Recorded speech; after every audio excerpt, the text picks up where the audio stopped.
Hi, ഞാനൊരു prank ചെയ്യാൻ പോവാണേ. ഒരു കുരുപ്പിനെ വിളിച്ച് ഒന്ന് പറ്റിക്കാമെന്ന് വിചാരിക്കുക. അവൾ എന്താ പറയുന്നത് നമുക്കൊന്ന് അറിയണ്ടേ. പോവാം. ഓക്കെ, എടുക്കൂല്ലെന്ന് അറിയട്ടെ. വിളിച്ചു നോക്കാം, ചിലപ്പോൾ ഉറക്കമായിരിക്കും. Hello hello. Hello hello. എവിടാ, വീട്ടിലാണോ? പൊന്നെന്തിയേ? അവിടുന്ന് ക്ലാസ്സിന് പോയില്ലയോ? എന്താന്ന് വല്ലതും പറഞ്ഞോ? എന്നാ അവിടെ ഇരുന്ന് കൊടുത്തേ ഫോണ്.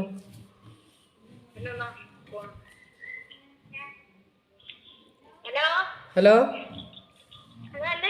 എന്തെടുക്കുക?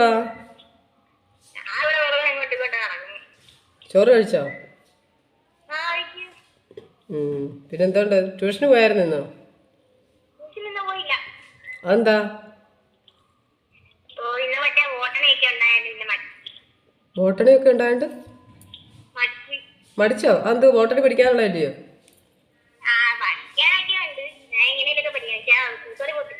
എങ്ങനെയായാലും ഒക്കെ പഠിക്കാൻ, ട്യൂട്ടറിൽ പോകാതെ പിന്നെ ഫീസ് കൊടുക്കുന്ന പഠിക്കാനില്ലയോ?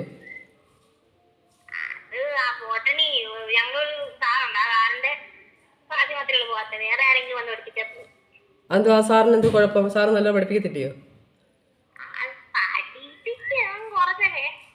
പിന്നെ ക്ലാസ് മൊത്തം ബോറാന്നോ? എന്തുവാ?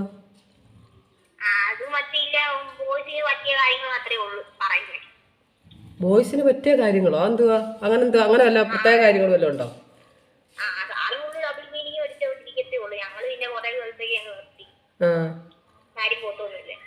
സാറിനെ ഞാൻ ഇന്ന് വിളിച്ചായിരുന്നു, നിങ്ങളുടെ ബോട്ടണി പഠിപ്പിക്കുന്ന സാറിനെ. ട്യൂട്ടോറിലെ സാറിനെ ഞാൻ ഇന്ന് വിളിച്ചായിരുന്നു. അപ്പൊ കുറെ കാര്യങ്ങൾ എന്നോട് പറഞ്ഞു. നിന്റെ കാര്യം. സാറിന് നിന്നെ അറിയത്തില്ല. ആര് പറഞ്ഞു? ദേവിചന്ദ്രൻ അല്ലേ നിന്റെ പേര്? അപ്പൊ നിങ്ങളെ ബോട്ടണി പഠിപ്പിക്കുന്നത് മനോജ് സാറല്ലയോ? പിന്നെ അഖിൽ സാറോ? അഖിൽ സാർ ആണെങ്കിലും മനോജ് സാറും അഖിൽ സാറോട് എന്നെ വിളിച്ചത്. ഞാന് ടീച്ചറിന് കൊടുത്തിട്ടുണ്ടായിരുന്നു നമ്പർ, എൻ്റെ കയ്യിൽ നിന്ന് മേടിച്ചിട്ടുണ്ടായിരുന്നു. എന്നിട്ട് വിളിച്ചിട്ട് പറഞ്ഞ് 2 ദിവസമായി നീ ട്യൂഷന് ചെന്നിട്ട്. ഇന്നലെ നീ പോയോ ഇല്ലയോ അതല്ല പറയുന്ന അങ്ങോട്ടേക്ക്. 2 ദിവസമായി നീ ട്യൂഷന് പോയിട്ട്. എന്നിട്ട് കഴിഞ്ഞ ആഴ്ച എങ്ങാണ്ട് നിന്നെ ചോദ്യം ചോദിച്ച് പുറയിലിരുന്ന് കൂട്ടുകാരികളുമായിട്ടിരുന്ന് സംസാരിച്ച്, പിന്നെ അവിടെ ഇരുന്നുകൊണ്ട് പുറയിലല്ല, ഇടയ്ക്കത്തെ ബെഞ്ചിലല്ലേ നീ ഇരിക്കുന്നത്? 2ാമത്തെ ബെഞ്ചിലല്ലേ ഇരിക്കുന്നേ? ഓക്കെ.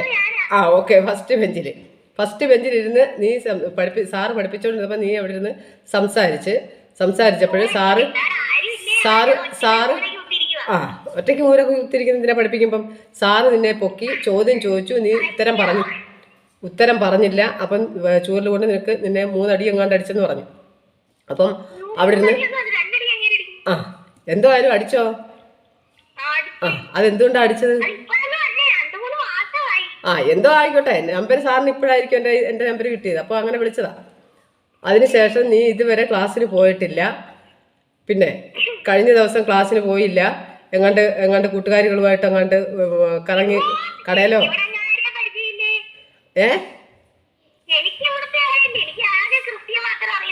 ക്രിസ്റ്റി ആയാലും നീ കൂട്ടുകാരിയുടെ കൂടെ കടയിലെങ്ങാണ്ട് പോയി താമസിച്ച്, അതുകൊണ്ട് നീ ട്യൂഷന് ചെന്നിട്ടില്ല എന്ന് പറഞ്ഞു.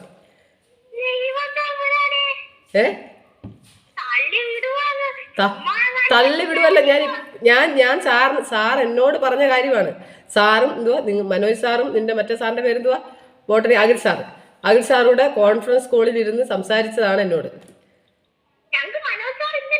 മനോജ് സാറുണ്ട്, ഒരു പുതിയ സാറാ. 8ാം ക്ലാസ്സുകാരെ പഠിപ്പിക്കുന്ന സാറാ മനോജ് എന്ന് പറയുന്ന സാറ്. ഉണ്ട്. അതല്ല, അങ്ങനല്ല, അത് ഞാൻ എന്നോട് പറഞ്ഞ കാര്യമാണ്. എന്തായാലും സാറ് കള്ളം പറയത്തില്ല. അപ്പൊ നിന്നെ ചോദ്യം ചോദിച്ച് അടിച്ച് കൈ എങ്ങാണ്ട് നൊന്തെന്നോ, പിറ്റേന്ന് 3 ദിവസം നീ ക്ലാസ്സിന് പോയില്ല. പിള്ളേരുടെ കൂടെ അവിടെ കണ്ട് മാറി ഇരുന്നതെന്നോ ക്ലാസ്സിൽ പോയി. പിന്നെ സാറ് ക്ലാസ്സിൽ പോയിട്ടില്ല. പോയില്ലെന്നോ ഒക്കെ പറഞ്ഞ് കുറേ പരാതികളാണ് നിന്നെക്കുറിച്ച് പറഞ്ഞത്. ഇല്ല ഇല്ല അങ്ങനൊന്നും ഇല്ല. ആ എന്തോ ആയാലും പിന്നെ പഠിച്ചില്ലെന്നുണ്ടെങ്കിൽ നീ നന്നായിട്ട് മേല് നോക്കും. ഞാനും അങ്ങോട്ട് വന്ന് നിന്നെ നന്നായിട്ട് മേല് നോക്കി. ട്യൂട്ടോറിയിൽ നിന്ന് സാറിനോട് എല്ലാവരോടും ഞാൻ വിളിച്ച് പറയാൻ പോവാം. നന്നായിട്ട് ശ്രദ്ധിച്ചോണം. എന്ത് കുരുത്തക്കേട് കാണിച്ചാലും നിനക്ക് അതിനുള്ള നല്ലതുപോലെ അടി കൊടുത്തോളാൻ പറഞ്ഞിട്ടുണ്ട്. അതെന്തിനാ ഇവിടെ റിവിഷൻ ചെയ്യുമ്പോഴേ അടിക്കത്തുള്ളൂ. ഇവർക്ക് ഈ ക്ലാസ്സിലിരുന്ന് എന്തിനാ പിള്ളേരുമായിട്ടിരുന്ന് സംസാരിക്കുന്നത് പഠിപ്പിക്കുന്ന സമയത്ത്? ഞാനൊന്ന് സംസാരിക്കാണ് ഫസ്റ്റ് പറ്റിയത്. എന്താ സംസാരിക്കാന്? എന്നിട്ട് നീ ഇന്ന് ട്യൂഷന് പോകാൻ എന്താ? ഇന്ന് ബോട്ടണി ആക്കി അത് ബോട്ടണി ആകിൽ സാർ, അത് ബോട്ടണി പഠിക്കട്ടെ ഇല്ലയോ? ബോട്ടണി പിന്നെ സ്കൂളിലൊക്കെ പഠിക്കാൻ. എന്തായാലും നാളെ മുതൽ മുടങ്ങാതെ ക്ലാസ്സിൽ പോയിക്കോണം. ഞാൻ ദിവസവും ഞാൻ ടീച്ചറിനെ വിളിക്കും, ട്യൂട്ടോറിൽ ഞാൻ വിളിച്ച് അന്വേഷിക്കും. നിന്നെക്കുറിച്ച് ഒരുപാട് പിന്നെ പരാതികളാണ് സാറ് പറഞ്ഞേക്കുന്നത് എൻ്റെ അടുത്ത്. എന്തൊക്കെയാ പറഞ്ഞതെന്ന് ഞാൻ ഈ പറഞ്ഞതൊക്കെ കുറച്ചൊക്കെ പറഞ്ഞോളൂ.